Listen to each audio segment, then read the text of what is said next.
Affluence ce lundi dans les centres de révision des listes électorales de la zone 1. L'opération qui est censée s'achever aujourd'hui a été prorogée jusqu'au mardi 27 janvier par la CENI pour permettre aux retardataires de se rattraper. Le programme des Nations Unies pour le développement va accompagner la Cour constitutionnelle dans sa mission durant le processus électoral en vue de la présidentielle de 2015. L'institution onusienne a décidé d'octroyer à cet effet une enveloppe financière de 23 millions de francs CFA à la haute juridiction.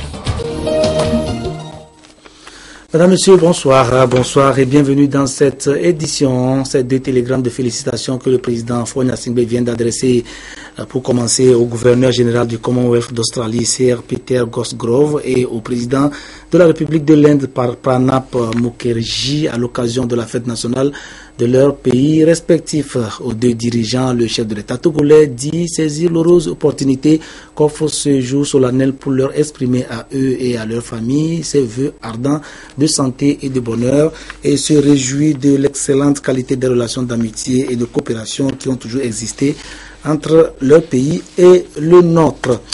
Le Togo s'achemine tout doucement vers la présidentielle de 2015. À la CENI, l'agenda des tâches établies est exécuté sans difficulté apparente. Du côté des partenaires, on se mobilise pour accompagner notre pays vers l'échéance à travers différentes initiatives.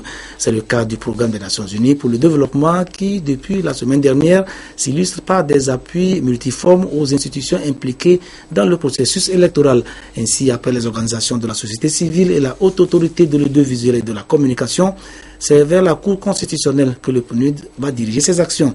L'institution onusienne a décidé d'octroyer une enveloppe financière à la Cour afin de lui permettre d'accomplir sa mission qui est la validation des candidatures, l'examen du contentieux électoral et la proclamation des résultats définitifs du scrutin, entre autres. 23 millions de francs CFA, c'est le montant de l'enveloppe que Mme Kardia Talon Ndiaye a annoncé ce matin au président de la Cour constitutionnelle au moment de la signature de la convention de partenariat par les deux personnalités. Arnold Clio. Le programme des Nations Unies pour le développement PNUD apporte son soutien aux préparatifs de la présidentielle de 2015 au Togo à travers un appui de 23 millions de francs CFA à la Cour constitutionnelle. Cet appui financier va permettre à la Cour constitutionnelle d'assumer ses hautes fonctions de juge de la constitutionnalité des lois de par une série d'activités qu'elle aura à mener dans le contexte de la présidentielle de 2015. Les matières dont traite la Cour intéressent tous les acteurs du processus électoral. C'est la raison pour laquelle nous avons tenu à soutenir cette activité qui va permettre à la Cour de dialoguer avec les autres acteurs, y compris les organisations de la société civile, qui, même si elles ne sont pas actrices directes du processus électoral, font un travail très important de sensibilisation, d'information du public. Donc pour nous, c'est très important que ce dialogue se fasse entre toutes les parties prenantes du processus électoral autour de tous les éléments qui méritent d'être soit éclaircis pour la compréhension de chacun ou bien pris en compte dans le travail qui est fait à une étape ou à une autre du processus électoral. Le président de la Cour constitutionnelle, Abdou Assouma, a exprimé sa gratitude au programme des Nations Unies pour le développement PNUD. Il a réaffirmé l'engagement de son institution à organiser la relecture des textes électoraux avec les institutions publiques impliquées dans le processus électoral, y compris les partis politiques et la société civile. Ce soutien nous permettra très rapidement de commencer nos activités. C'est une activité très importante qui est financée. Elle est très importante dans la mesure où elle va rassembler tous les acteurs prenant part au processus électoral. La Cour constitutionnelle fera de tout pour que nous ayons des élections apaisées, transparentes. Cet appui du PNUD permettra d'une manière générale à la Cour constitutionnelle de statuer sur la validité des candidatures, de vider le contentieux électoral, de proclamer les résultats définitifs après règlement des cas de contentieux pour lesquels elle a été saisie. Nous parlions tout à l'heure de la CENI, la structure d'organisation de supervision du scrutin présidentiel devait boucler aujourd'hui une étape importante de sa mission, la révision des listes électorales. Celle-ci concerne la zone 1, démarrée timidement le 20 janvier dernier. Cette opération a été marquée aujourd'hui par une forte affluence dans certains centres de révision, comme l'ont constaté Denis Tchassinambaga et son équipe de reportage lors d'une tournée à Lomé et ses environs. Au lycée de Kodjoviakopé à Lomé, à quelques minutes de la fin officielle des opérations de révision des listes électorales prévues pour ce jour, dans la zone 1, des citoyens continuent par arriver pour se faire inscrire. Même constat à l'EPP et au lycée de Baie-Plage et à Douma CC2 au-delà de 16 heures. Comme c'est aujourd'hui le dernier jour et puis toute la semaine j'étais au boulot, j'étais pas libre, c'est pourquoi. Les deux va venir vous. Comme il y a des cours, on suit les cours, on vient le matin, on parle à 17h, des choses comme ça, de la cour, de ça que bon, c'est aujourd'hui qu'on n'a pas fait le cours, donc je suis venu faire la carte. Pour ces retardataires, des dispositions sont prises pour leur permettre de se faire enrôler sur le fichier électoral. On est au dernier jour, on nous a demandé d'être un peu plus flexible pour nos heures de clôture. Donc, c'est-à-dire que nous serons là dépasser 16 heures. Selon les responsables des comités de liste et cartes CLC, ce dernier jour a connu une affluence record par rapport aux autres jours. Le 20, là, nous n'avons enrôlé que 5 personnes. Le jour suivant, on a eu seulement 9. C'était le 21. Le 22, on a 10. Le 23 également 10. Bon, le 24, on a 15. Et le 24, on a 15. Le 25 également, on a 15. Et aujourd'hui, bon, il y a un peu d'affluence, quoi. Bon, nous sommes maintenant pratiquement 27, 28. Mais les gens arrivent, c'est maintenant que les gens arrivent. Mais avant, ils ne venaient pas. Nous avons aujourd'hui beaucoup plus de personnes qui sont venues se faire inscrire que les autres jours. Environ 60-70 par bureau. Nous en avons 4 ici au lycée des Plages. Mais les autres jours, ce n'était pas ça. 20, 30, 40. 20, 30, 40 par jour. Aujourd'hui, nous avons recensé, pour nous, nous avons recensé au moins 67 personnes. 67 personnes contre 55 hier. Les responsables des comités de liste et cartes affirment que dans l'ensemble, les opérations de révision des listes électorales se sont déroulées dans le calme et la sérénité. Ces opérations ont été sécurisées par la FOSEP 2015, dont les éléments ont été déployés dans tous les centres de révision et de vote dans la zone 1. L'opération ne s'arrête pas aujourd'hui comme initialement prévu. La CENI, dans un communiqué, informe le public de la prolongation de la révision des listes en zone 1.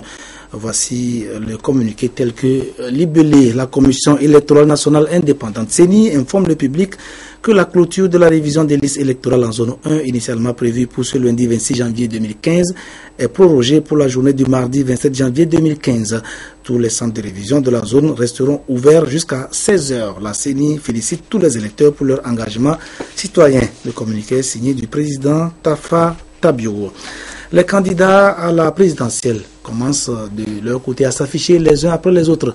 Le dernier à sortir des bois est le président de l'ADI, Aimé Tchaboré Gogué. C'était ce week-end. Il y en aura certainement d'autres dans les prochains jours. En attendant d'annoncer clairement ses intentions, le président national de l'UFC lui fait dans la sensibilisation des militants et sympathisants de son parti. Hier, M. Gilles Chris Olympio était dans le canton d'Aplao-Sagbado où il a animé un meeting pour appeler ceux des habitants de la localité qui ne l'ont pas encore fait à aller se faire enrôler afin de pouvoir exprimer leur choix le moment venu. Reportage Arnold Kiliou. L'Union des forces de changement UFC mobilise ses militants et sympathisants pour la présidentielle de 2015. Face à la population d'Aflao-Sagbado, les responsables de l'UFC, conscients des enjeux du scrutin présidentiel, ont appelé la population à se rendre dans les centres de recensement et de vote pour s'inscrire sur les listes électorales. Pour les responsables de l'UFC, dont Gilles Chris Olympio, cette phase de la révision des listes électorales est une étape importante pour chaque citoyen en âge de voter.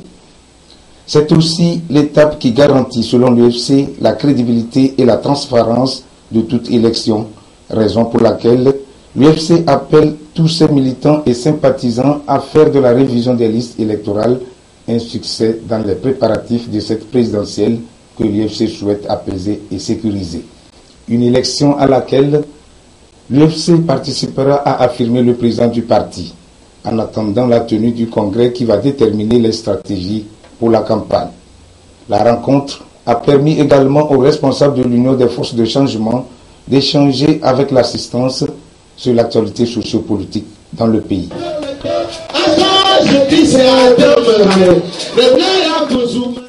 Le ministère de l'économie et des finances a ouvert ce matin à Lomé un séminaire sur le nouveau cadre légal et réglementaire de la gestion des finances publiques harmonisé par les directives de l'UEMOA. Un nouveau cadre qui introduit d'importantes innovations dans la gestion des finances publiques et du droit budgétaire. L'objectif est de sensibiliser davantage les cadres du dit ministère, ceux des ministères sectoriels, de la Cour des comptes et les députés membres de la Commission des finances de l'Assemblée nationale sur les enjeux et les défis de ce nouvel instrument. Précision, Charlotte Onsime. Le nouveau cadre légal et réglementaire de la gestion des finances publiques, harmonisé avec les directives de l'UEMOA, doit entrer en vigueur en 2017. Les administrations togolaises s'apprêtent à répondre efficacement à cette échéance. À cette rencontre, économistes et financiers s'informent sur les enjeux, les défis et les innovations de ce nouveau cadre dont la mise en application impactera positivement l'environnement économique. L'exercice est très important parce qu'il permet d'assurer réellement un maintien de la stabilisation du cadre macroéconomique par le fait que le niveau de ressources, le niveau de dépenses de l'État est compatible au niveau de ressources qui ne crée pas davantage de déficit public. Le gouvernement togolais s'engage à poursuivre les vastes chantiers de réforme dans tous les secteurs engagés depuis 2006. Nous tenons à réaffirmer l'engagement du gouvernement à poursuivre et à renforcer ces réformes, tout en les ancrant davantage dans les réformes et politiques prescrites par les instances de l'UEMOA. C'est là un gage pour inscrire l'économie togolaise dans les sentiers d'une croissance accélérée, promouvant la création d'emplois et contribuant à améliorer plus sensiblement les conditions de vie de nos populations. L'exercice de ce jour s'inscrit dans la composante appui à la gestion des finances publiques de l'Union européenne et mise en œuvre par le Fonds monétaire international. Les travaux aboutiront à la mise en place d'une feuille de route cohérente et séquencée pour la mise en œuvre de toutes ces innovations. Entre autres, l'introduction de l'approche pluriannuelle de la programmation budgétaire, la budgétisation par programme et la déconcentration de la fonction d'ordonnateur principal des dépenses.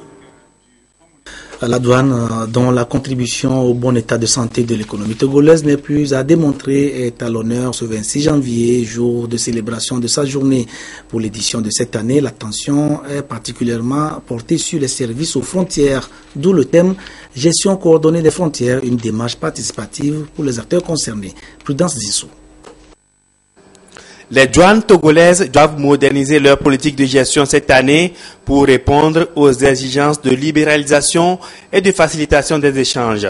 C'est l'appel lancé à toutes les administrations douanières de la planète par l'Organisation mondiale des douanes qui a dédié l'année 2015 à la promotion de la gestion coordonnée des frontières avec une démarche participative de tous les acteurs concernés. Cette approche collective va permettre aux douanes d'améliorer leur efficacité en matière de gestion des échanges commerciaux et des flux de voyageurs. Pour nous, administrations douanières aujourd'hui évoluant dans le cadre de l'offre togolaise des recettes, une journée très importante qui nous permet de rendre visibles nos institutions et en même temps faire en sorte que nos missions douanières soient connues du public. Pour nous, au Togo, la journée internationale de la douane, placée cette année sous le thème, ce concept de gestion coordonnée des frontières, nous permet de faire un plus, nous amène à mettre en œuvre les pertinentes dispositions qui sont contenues dans la Convention de Kyoto révisée. Cet événement qui unit toutes les administrations douanières exigent d'elles une nouvelle collaboration pour plus de synergie dans leurs actions. Ce concept traduit également une réduction du temps de passage aux frontières avec plus de sécurité, ce qui répond d'ailleurs à la vision de l'Office togolais des recettes. This day is saying is that we are coordonner avec les partenaires et canaliser sur quoi nous devons coordonner. Primordial, c'est la facilitation du commerce international et dans l'ensemble la facilitation des affaires. Des certificats de mérite de l'Organisation mondiale des douanes ont été décernés à certains acteurs, notamment le chef de l'État, représenté ici par le ministère de l'Économie et des Finances, pour son implication dans l'adoption d'un cadre juridique de gestion de l'administration douanière du Togo. D'autres personnalités et agents de l'OTR ont aussi reçu cette distinction pour leur dévouement à la modernisation des services douaniers. La Chambre de commerce et d'industrie du Togo. La Chambre de commerce et d'industrie du Togo a ouvert ce lundi une série de formations au profit des entreprises nationales. Le but est de donner à celles-ci les capacités nécessaires en management de la qualité en vue d'un meilleur positionnement dans les milieux d'affaires. La première session, qui a donc démarré ce matin, va durer 4 jours. Reportage Christine Petcheki à Loudé. La démarche qualité aujourd'hui, un moyen d'affirmation de toute entreprise et un atout majeur pour le développement de l'économie. Les cadres d'entreprise de la place en sont conscients et s'engagent dans cette démarche pour rendre leurs activités plus compétitives. Et c'est à travers cette formation sur le management de la qualité assurée par l'entreprise en vie pure. L'objectif que nous a assigné donc la Chambre de commerce est d'amener les entreprises, déjà dans un premier temps, de pouvoir savoir les différentes étapes d'une démarche de certification qualité. Ensuite, les différentes normes nationales, internationales, sous-régionales qui régissent justement cette démarche qualité. Et puis après, les différents organismes de certification. Dans une économie ouverte sur le monde, les entreprises, selon le président de la Chambre de commerce et d'industrie du Togo, doivent agir par anticipation et faire face à un milieu des affaires de plus en plus concurrentiel. Cet accompagnement technique des entreprises est donc un moyen pour encourager la relance de l'économie. Pour l'année 2015, une série de formations est organisée pour le développement économique de notre pays que nous voulons, nous tous. Cette formation est soutenue par le gouvernement à travers le FNAFPP. Le Centre de formation des professions de justice poursuit de son côté le renforcement des capacités en informatique des différents maillons de la chaîne judiciaire. Après les enseignants de l'école de magistrature la semaine dernière, c'est au tour des greffiers et secrétaires de parquet des tribunaux et de la cour d'appel de se frotter à l'outil informatique. Le but recherché étant de permettre un traitement rapide des dossiers compte rendus comme prévu. Pour l'obligation de résultats dans les tribunaux, l'efficacité et la rapidité des prestations, notamment la mise en forme des décisions au bon souhait des justifiables togolais, la maîtrise de l'outil informatique reste un facteur incontournable. Les greffiers et les secrétaires de parquet, principaux collaborateurs des magistrats, renforcent leurs capacités en la matière. Ils pourront donc répondre aux exigences de la politique de modernisation de la justice lancée il y a quelques années. Vous savez que la lenteur judiciaire souvent est liée au fait que lorsqu'on rend une décision, on n'a pas cette décision-là immédiatement. Et donc, si le greffier en chef ou les autres greffiers qui viendront plus tard pour la formation sont bien outillés, le jugement ou l'arrêt rendu par la juridiction serait disponible dans un délai rapide. Donc, c'est pour cela qu'on a voulu les former. C'est une initiative du Centre de formation des professions de justice, CFPJ, dans la dynamique de la consolidation de l'état de droit au Togo. Cette phase de formation prend spécialement en compte les greffiers et les secrétaires de parquet des tribunaux de première instance de 3e classe de la Cour d'appel de Lomé. Ils seront outillés. La Confédération syndicale internationale CSI Afrique effectue sa rentrée 2015 sur fond de débats autour des questions économiques, sociales et politiques. Ceci par le biais d'un forum syndical dont les travaux seront axés sur la mobilisation des travailleurs pour le développement de l'Afrique et l'unité d'action syndicale des organisations des travailleurs au niveau national, sous-régional et continental. Reportage Ziara Alpha, Clarisse Atikle. Dirigeants, responsables et leaders syndicaux, tous en réflexion sur le développement de l'Afrique. Venus de tout le continent, ils ont mis au cœur du 5e forum de la rentrée édition 2015 de la Confédération syndicale internationale CSI Afrique les thématiques relatives à l'émancipation africaine, l'intégration, l'unité et le développement durable. Il est question de mieux organiser les travailleurs afin que par leur pouvoir collectif, ils influencent les politiques de développement en leur faveur. Les travailleurs ne jouent pas encore leur rôle comme il le faut parce qu'ils ne sont pas encore considérés comme des partenaires à part entière. Ils subissent, mais ne participent pas à la réflexion, ne participent pas à la prise de décision. Or, ce que nous voulons, c'est que les travailleurs et les organisations syndicales soient conviés, n'est-ce pas, à l'élaboration des politiques, à la mise en œuvre des politiques, pour qu'enfin qu'ils se positionnent comme des partenaires à part entière. Organiser et mobiliser les travailleurs pour le développement de l'Afrique est le thème du forum de Lomé. C'est donc un appel au gouvernement et aux syndicats africains à converger leurs efforts autour d'un objectif de transformation de l'Afrique. Celui qui promeut un système économique inclusif où tous les travailleurs sont pris en compte notamment dans des programmes tels que la protection sociale universelle pour la réduction de la pauvreté et des inégalités sociales. Des syndicalistes du secteur des transports parcourent pendant ce temps les différentes régions du Togo pour sensibiliser leurs membres sur le respect du code de la route et des tests en vigueur dans le domaine des transports routiers.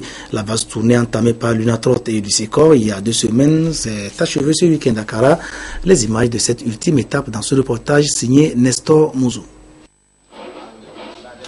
Pendant une semaine, les responsables de l'Union nationale des transporteurs routiers du Togo, UNATROT, et l'Union des syndicats des conducteurs routiers du Togo, UCICOR, ont sillonné les chefs-lieux de région à la rencontre de leur base. Ici, c'est l'étape de la région de la Kara. C'est une tournée à 2 volets. Le premier est en rapport avec le respect du code de la route et des règlements en vigueur dans l'espace UEMOA. Nous avons parlé du code, à rappeler les collègues le code de la route, le bilan des accidents sur nos routes en 2014. Nous avons dit de redoubler de vigilance pour l'année 2015. Nous avons parlé du règlement 14, c'est ça même qui est d'actualité. Le règlement 14, pour certains au début, ils ont pensé que c'est un règlement qui concerne le Togo. Non, c'est un règlement qui concerne les 8 pays de l'UEMOA. C'est pour préserver nos routes. Et non seulement nos routes et nos propres camions. Le second volet de la tournée de l'UNATROT et de l'UCICOR concerne la plateforme de revendication déposée sur la table du gouvernement. Sur les 7 revendications formulées au niveau du gouvernement, toutes ces revendications ont reçu une réponse positive. Je citerai entre autres la réduction du nouveau, par exemple du coût de l'acquittance du nouveau permis, la passation, bien la composition du dossier de permis de conduire avec une carte d'électeur. Au niveau du transport routier, nous avons aujourd'hui un guichet unique. La réduction à la baisse de l'impôt sur le revenu des transporteurs routiers. Il y en a autant d'acquis que nous avons eu au niveau du gouvernement. Les transporteurs et les conducteurs ont été aussi sensibilisés sur les comportements à adopter pendant la période électorale. Dans la préfecture de Bassar, l'ONG FADI, Femmes Action pour un développement intégré, mène un combat d'avant-garde, celui de faire tomber les pratiques coutumières qui interdisent aux femmes d'accéder à la terre, que ce soit par voie de succession ou toute autre méthode pour en devenir propriétaire. L'ONG a ainsi commis des études en vue d'identifier les facteurs déterminants et les implications de ces pratiques, études dont les résultats viennent d'être présentés en vue de lui permettre de mieux orienter ses actions. Nestor Mouzou. L'accès des femmes à la terre demeure un problème qui gangrène les communautés au Togo. De plus en plus d'ONG font de ce sujet une des raisons de leur résistance. C'est le cas de Fadi, Femme Action pour un développement intégré basée à Bassar. Elle a procédé à des études sur l'identification des facteurs qui interdisent aux femmes d'accéder à la terre, non seulement en tant qu'exploitante, mais aussi et surtout en tant que propriétaire. Sur la base de ces résultats, Fadi entend piloter un projet de plaidoyer auprès des chefs coutumiers de la préfecture de Bassar. Les groupes cibles, en fait, ce projet concerne les 10 cantons de la préfecture de Bassar. Actuellement, les activités se mènent. D'abord, il y a une étude qui va permettre donc de pouvoir comprendre les causes profondes donc, de ce phénomène. Cette étude est en cours de validation. Au total, 10 membres sont réunis ici pour pouvoir valider cette étude. Nous aurons à disséminer ces résultats au niveau des 10 cantons donc, de la préfecture à travers des organisations de femmes.